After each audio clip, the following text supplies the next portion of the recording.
Hello everyone, কেমন আছেন সবাই? আজকে ইউএস কিচেনে একটা সবজি নিয়ে আসছি, ফুলকপি সবজি। তো আজকে আমি এখানে রেখেছি ফুলকপি একদম এরকম ডুমো ডুমো করে কেটে রেখেছি, সাথে একটা আলু দিয়েছি, একটা গাজর দিয়েছি। যাই হোক, একটা সবজি রান্না করব, আর সাথে অবশ্যই সবজির সাথে কি দিব। তো চলুন, এখানে আমার একটু কালকে গরুর মাংস রান্না করেছিলাম, সেটা একটু রয়ে গিয়েছে 2-3 পিস, আর এই মশলাটা দিয়ে আজকে আমি এই সবজিটা রান্না করব। এত সুন্দর একটা ইয়ামি মানে সবজি হবে, সেটা আসলে রান্না করার পরে দেখতে পাবেন, কারণ আমি এটা দিয়ে আজকে সবজি রান্না করব। তাহলে চলুন, বা আগের দিনের তরকারি দিয়েই আর কি একটা সবজি রান্না করব।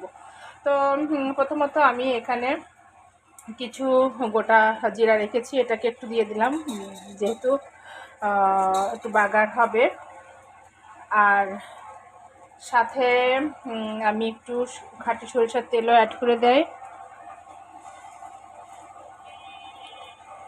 খুব একটা তেল দিব না, কারণ আমার গরুর মাংস অলরেডি তেল মশলা আছে, অল্প একটু তেল দিব। আর এদিকে একটা সবজি রান্না হচ্ছে, সেটা হতে থাকুক।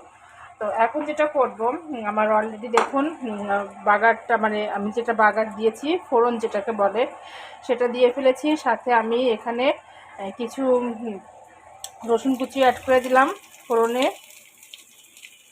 সাথে কাঁচামরিচ দিলাম কিছুটা। তো ওকে, এগুলো হচ্ছে আমি একটু ফোড়ন দিয়ে দিলাম।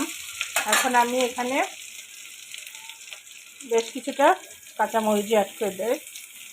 তো পেঁয়াজ মরিচ একটু কমই দিব, কারণ আমার হচ্ছে মাংসের ঝোলটা আছে, এই জন্য।